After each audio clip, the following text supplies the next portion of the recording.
ചെയ്തിട്ടുണ്ട്. ഇതിൽ ജാമ്യം ലഭിച്ചതിന് ശേഷം കേസ് റദ്ദാക്കുന്ന കാര്യത്തിൽ എന്തെങ്കിലും തീരുമാനമോ മുന്നോട്ട് പോക്കുകളോ അല്ലെങ്കിൽ ആ രീതിയിലുള്ള വാഗ്ദാനമോ അമിത്ഷായുടെ ഭാഗത്തുനിന്നുണ്ടായിട്ടുണ്ടോ? അതോ ആദ്യം ജാമ്യം ലഭിക്കട്ടെ അതിനുശേഷം മറ്റ് നടപടിക്രമങ്ങളിലേക്ക് കടക്കാം എന്നുള്ള രീതിയിലാണോ? ആ രീതിയിൽ എന്തെങ്കിലും വാഗ്ദാനങ്ങൾ വന്നിട്ടുണ്ടോ ആന്റണി ജോർജ്? നിലവിൽ ഈ ജാമ്യം ലഭിക്കുന്നതിനുള്ള നടപടികൾ കേന്ദ്ര സർക്കാർ എടുക്കും.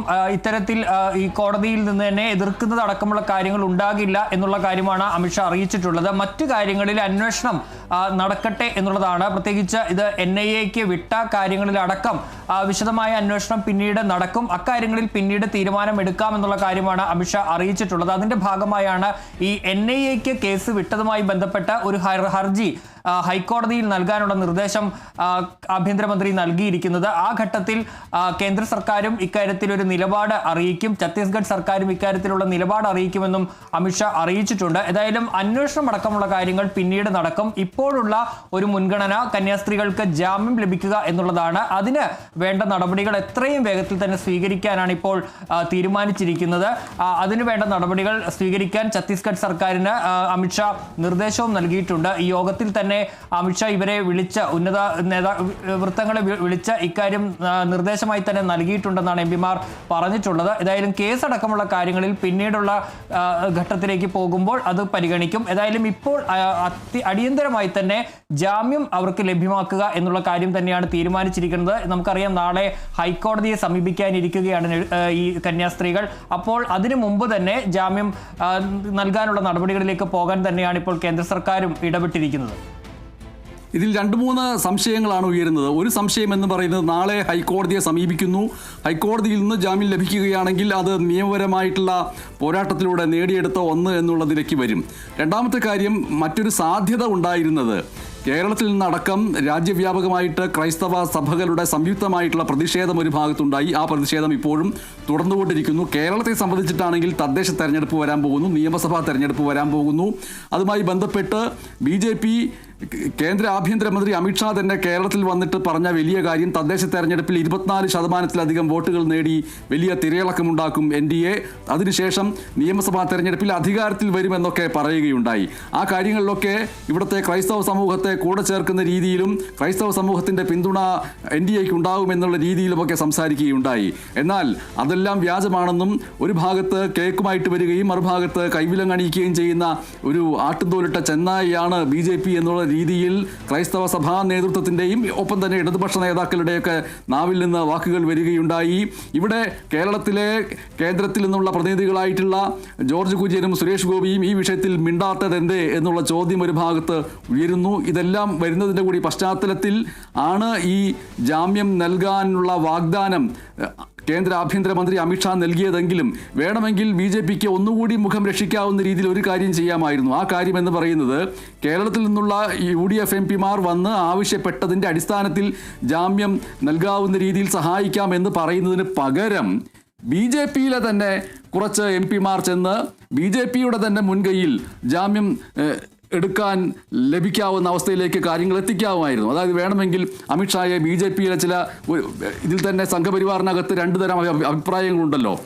ഈ ജയിലിലടയ്ക്കേണ്ടതില്ലായിരുന്നു എന്നുള്ള രീതിയിൽ അഭിപ്രായമുള്ളവരുമുണ്ട്. അവരിൽ ആരെങ്കിലും ചെന്ന് കേന്ദ്ര ആഭ്യന്തരമന്ത്രിയെ കാണുകയും അവരോട് മറുപടി നൽകുകയും ചെയ്തിരുന്നെങ്കിൽ UDFന് അതിൻ്റെ ക്രെഡിറ്റ് പോകില്ലായിരുന്നു. പക്ഷേ അവിടെ UDFന് തന്നെ ക്രെഡിറ്റ് ഇരിക്കട്ടെ എന്നുള്ള രീതിയിലേക്ക് വരുന്നതിൻ്റെ അകത്തും ചില രാഷ്ട്രീയങ്ങളുണ്ട്. അതേക്കുറിച്ചൊക്കെ ചർച്ച ചെയ്യേണ്ടി വരികയും ചെയ്യും. എന്തായാലും ജാമ്യം ലഭിച്ചാൽ മാത്രം കാര്യങ്ങൾ തീരുന്നില്ല. അവരുടെ ആ കേസ് റദ്ദാക്കുന്ന കാര്യത്തിൽ മുന്നോട്ട് പോകേണ്ടതുണ്ട് എന്നാണ് അതിനുശേഷം UDF MP-മാർ പറഞ്ഞിട്ടുള്ളത്. സ്വാഭാവികമായിട്ടും സംയുക്ത സഭാ നേതൃത്വത്തിനും ആ രീതിയിലുള്ള അഭിപ്രായമായിരിക്കും ഉണ്ടാവുക. അതിലും പരിഹാരമുണ്ടായാൽ മാത്രമേ കേരളത്തെ ലക്ഷ്യമാക്കിയിട്ടുള്ള മുന്നോട്ട് പോക്കിൽ NDAക്കും സംഘപരിവാറിനും BJPക്കും മുന്നോട്ട് പോകാൻ കഴിയുകയുള്ളൂ. അതുകൂടി അതിൻ്റെ അടിസ്ഥാനമായിട്ട് വരികയും ചെയ്യും. ഈ ഒരു കാര്യങ്ങളിൽ ഒരു ശ്രദ്ധ BJP പുലർത്തിയിട്ടുണ്ടാകുമോ? തീർച്ചയായും നമുക്കറിയാം കഴിഞ്ഞ ദിവസങ്ങളിലടക്കം സഭാ നേതൃത്വം രൂക്ഷ ഭാഷയിൽ തന്നെ BJPക്കെതിരെ രംഗത്ത് വരുന്നതും കണ്ടിരുന്നു. ഇന്നലെ KCBCയുടെ അധ്യക്ഷനടക്കം അതിരൂക്ഷമായ വിമർശനമാണ് BJPക്കെതിരെ പറഞ്ഞത്. അതായത് എന്തെങ്കിലും ആത്മാർത്ഥത വേണം ഇക്കാര്യത്തിൽ എന്ന്, അതടക്കം കേക്കും വൈനുമായി മാത്രം വന്നാൽ പോരാ എന്നതടക്കമുള്ള വിമർശനങ്ങൾ BJP-ക്കെതിരെ ഉന്നയിച്ചിരുന്നു. ഇന്നിപ്പോൾ അതിന്റെ ഭാഗമായി സിറോ മലബാർ സഭയെ അനുനയിപ്പിക്കാനുള്ള നീക്കവുമായി BJP-യുടെ സംസ്ഥാന അധ്യക്ഷൻ രാജീവ് ചന്ദ്രശേഖറും ഇറങ്ങുകയാണ്. വൈകുന്നേരം സിറോ മലബാർ സഭയുടെ മേജർ ആർച്ച് ബിഷപ്പ് റഫേൽ തട്ടലിനെ കാണുന്നുണ്ട്. നാളെ CBCA-യുടെ അധ്യക്ഷൻ മാർ ആൻഡ്രൂസ് താഴത്തിനെയും കാണുന്നുണ്ട് രാജീവ് ചന്ദ്രശേഖർ. ഏതായാലും അത്തരത്തിലുള്ള നീക്കങ്ങളൊക്കെ നടക്കുമ്പോഴും BJP-ക്കകത്ത് ഇക്കാര്യത്തിൽ എന്താണ് എന്നുള്ള ഒരു നിലപാടിന്റെ പ്രശ്നങ്ങൾ ഉണ്ടായിരുന്നു. അനൂപ് ആന്റണി അടക്കം ഛത്തീസ്ഗഡിലേക്ക് പോയപ്പോഴും അതിൽ എന്ത് നിലപാട്, ഇവരെ പുറത്തിറക്കുന്ന കാര്യത്തിലടക്കം ഒരു കൃത്യമായൊരു നിലപാടെടുക്കാൻ BJP-ക്ക് സാധിച്ചിരുന്നില്ല. ഏതായാലും ഇന്നലെ തന്നെ UDF ഇക്കാര്യത്തിൽ കൃത്യമായി തന്നെ ഇടപെടൽ നടത്തിയിരുന്നു. നമുക്കറിയാം, ആദ്യം അവിടേക്ക് എത്തിയത് ബെന്നി ബെഹനാനും അതുപോലെ തന്നെ NK പ്രേമചന്ദ്രനും ഫ്രാൻസിസ് ജോർജും അടക്കമുള്ള MP-മാരാണ് ഛത്തീസ്ഗഡിലേക്ക് എത്തിയത്. റോജി എം ജോൺ അടക്കമുള്ള MLA-മാർ നിലവിൽ ഛത്തീസ്ഗഡിൽ തുടരുന്നുണ്ട്.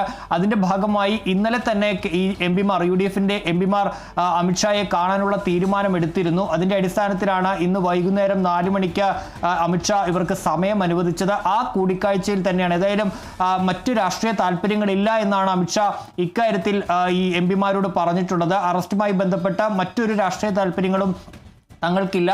നിലവിൽ ജാമ്യം ലഭിക്കുക എന്നുള്ളത് തന്നെയാണ്. ആ കാര്യത്തിൽ കേന്ദ്ര സർക്കാർ വേണ്ട തീരുമാനങ്ങൾ എടുക്കും എന്നുള്ളത് തന്നെയാണ് ഇപ്പോൾ വ്യക്തമാക്കുകയും ചെയ്തിട്ടുള്ളത്. ഏതായാലും നിലവിൽ എല്ലാവരും ആവശ്യപ്പെടുന്ന ഒരു കാര്യമെന്ന് പറയുന്നത് ഈ കന്യാസ്ത്രീകൾക്ക് ജാമ്യം എത്രയും വേഗം ലഭിക്കുക, അവരെ പുറത്തിറക്കുക എന്നുള്ളതാണ് മുന്നോട്ട് എല്ലാവരും ആവശ്യപ്പെടുന്ന ഒരു പ്രധാനപ്പെട്ട കാര്യമെന്ന് പറയുന്നത്. അതിലേറ്റവും വിഘാതമായി നിൽക്കുന്നത് ഈ ഛത്തീസ്ഗഡ് സർക്കാരിൻ്റെ നിലപാടാണ്. ഒരു തരത്തിലും ഇന്നും ഛത്തീസ്ഗഡ് മുഖ്യമന്ത്രി ഈ പോലീസ് നടപടിയെ ന്യായീകരിക്കുന്ന നിലപാടടക്കം സ്വീകരിക്കുന്നത് നമ്മൾ കണ്ടതാണ്. അത്തരത്തിൽ ഒരു തരത്തിലും പിന്നോട്ട് പോകാത്ത നിലപാടിൽ ഉറച്ചു നിൽക്കുകയായിരുന്നു ഛത്തീസ്ഗഡ് സർക്കാർ. അക്കാര്യത്തിൽ ഒരു ഇടപെടൽ നടത്താൻ കഴിയുന്നത് കേന്ദ്ര നേതൃത്വത്തിന് മാത്രമാണ്.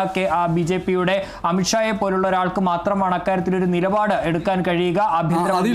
അതിൽ ആന്റണി ജോർജ് നിലപാട് ഒരു പ്രശ്നമല്ല എന്നാണ് എനിക്ക് തോന്നുന്നത്. അതായത് നിലപാട് കൃത്യമായിട്ടുണ്ട്. ആ നിലപാട് എന്ന് പറയുന്നത് മതപരിവർത്തനം, നിർബന്ധിത മതപരിവർത്തനം, മനുഷ്യക്കടത്ത് എന്നിവ ഒക്കെ ഒരു ഭാഗത്ത് ഉപയോഗിക്കുന്നുണ്ടെങ്കിലും ആത്യന്തികമായിട്ട് ന്യൂനപക്ഷങ്ങളോട്, ക്രൈസ്തവ സമൂഹത്തോടാകട്ടെ, അതിനേക്കാൾ ഉപരി മുസ്ലിം ന്യൂനപക്ഷത്തോടാകട്ടെയുള്ള പൊതു സമീപനം സംഘപരിവാറിൻ്റേത് എന്താണോ ആ സംഘപരിവാറിൻ്റെ ആ സമീപനം തന്നെയാണ് ആത്യന്തികമായ നിലപാട്. പക്ഷേ ഇവിടെ പാർലമെൻ്ററി രാഷ്ട്രീയത്തിൻ്റെ അടിസ്ഥാനത്തിൽ ചില ഊഹാപോഹങ്ങളും മറ്റുമൊക്കെ ഉണ്ടാക്കുന്നതും ഒരു ആവശ്യവുമാണ്. പ്രത്യേകിച്ചും ക്രൈസ്തവ വോട്ടുകൾ അവരെ സംബന്ധിച്ചിട്ട് പ്രധാനപ്പെട്ട ഒന്നായതുകൊണ്ട് തന്നെയും. അതുകൊണ്ട് തന്നെയാണ് ഒരു ഭാഗത്ത് ഇത്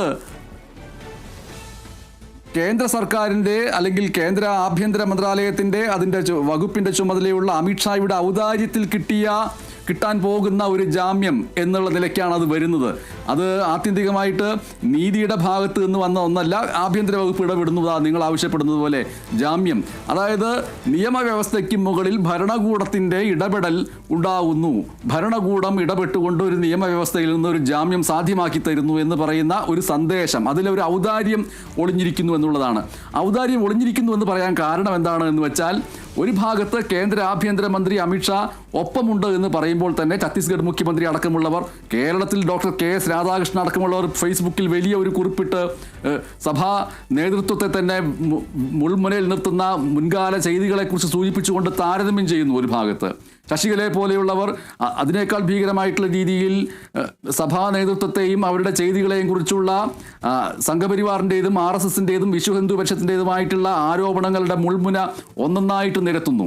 അപ്പോൾ ഒരു ഭാഗത്ത് എന്താണോ അവർ ന്യൂനപക്ഷങ്ങളോട് പറയാനും ചെയ്യാനും ഉദ്ദേശിക്കുന്നത് അത് സംഘപരിവാറിന് അനുകൂലമായ രീതിയിൽ അതിൻ്റെ കാര്യങ്ങൾ അണിനിരത്തുന്നു ഒരു ഭാഗത്ത്. മറുഭാഗത്ത് ഈ പറയുന്ന പോലെ ഇടപെട്ടുകൊണ്ട് ഞങ്ങളിത് ചെയ്തു തരുന്നു എന്ന് പറയുന്ന രീതിയിൽ വരുത്തുന്നു ഒരു ഭാഗത്ത്. ഇങ്ങനെ രണ്ട് വൈരുദ്ധ്യങ്ങൾ അതിനകത്ത് ഒളിഞ്ഞിരിക്കുന്നുണ്ട്. നമ്മൾ സംസാരിച്ചു കൊണ്ടിരിക്കുമ്പോൾ തന്നെ തത്സമയം എറണാകുളം അങ്കമാലി അതിരൂപത കന്യാസ്ത്രീകളുടെ ജാമ്യം ആവശ്യപ്പെട്ട് അവരെ തടവിൽ നിന്ന് മോചിപ്പിക്കണമെന്നാവശ്യപ്പെട്ടുകൊണ്ട് ഇപ്പോൾ തത്സമയം പ്രകടനം നടത്തിക്കൊണ്ടിരിക്കുകയാണ്. ആന്റണി ജോർജാണ് വിവരങ്ങൾ നൽകിയത്. ഛത്തീസ്ഗഡിൽ ജയിലിലടയ്ക്കപ്പെട്ട കന്യാസ്ത്രീകളുടെ ജാമ്യത്തിൽ കോൺഗ്രസ് MP-മാർക്ക് ഉറപ്പ് നൽകിയിരിക്കുന്നു കേന്ദ്ര ആഭ്യന്തരമന്ത്രി അമിത്ഷാ. ജാമ്യം നൽകാൻ നടപടിയെടുക്കുമെന്ന് അമിത്ഷാ MP-മാരെ അറിയിച്ചിരിക്കുന്നു. ഇന്നോ നാളെയോ കന്യാസ്ത്രീകൾക്ക് ജാമ്യം ലഭിക്കും.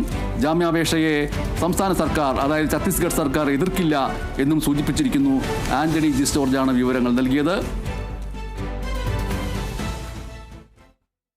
എറണാകുളം അങ്കമാലി അതിരൂപതയിൽ വിശ്വാസികൾ, പുരോഹിതന്മാർ, കന്യാസ്ത്രീകൾ എല്ലാവരും ഉൾപ്പെടുന്നവർ ഇപ്പോൾ പ്രതിഷേധ പ്രകടനം നടത്തിക്കൊണ്ടിരിക്കുകയാണ്, കന്യാസ്ത്രീകളെ ജയിലിലടച്ചിൽ പ്രതിഷേധിച്ചുകൊണ്ട്. BJPക്ക് രൂക്ഷ വിമർശനവുമായിട്ട് CPIM സംസ്ഥാന സെക്രട്ടറി MV ഗോവിന്ദൻ മാസ്റ്റർ ഇന്നും ആ വിമർശനം തുടർന്നു. കേരളത്തിൽ കേക്ക്, ഉത്തരേന്ത്യയിൽ കൈവിലങ്ങും മർദ്ദനവും, ഇതാണ് BJPയുടെ നയമെന്ന് പാർട്ടിയുടെ മുഖപത്രമായ ദേശാഭിമാനിയിൽ എഴുതിയ ലേഖനത്തിൽ ഗോവിന്ദൻ മാസ്റ്റർ കുറ്റപ്പെടുത്തി. ആട്ടിൻതോലണിഞ്ഞ ചെന്നായയാണ് BJP എന്നത് ബന്ധപ്പെട്ടവർ മനസ്സിലാക്കണം. കന്യാസ്ത്രീകളുടെ മോചനത്തിന് കേന്ദ്രമന്ത്രിമാരായ സുരേഷ് ഗോപിയും ജോർജ് കുര്യനും ഒന്നും ചെയ്യുന്നില്ല എന്നും ലേഖനത്തിൽ MV ഗോവിന്ദൻ മാസ്റ്റർ കുറ്റപ്പെടുത്തി.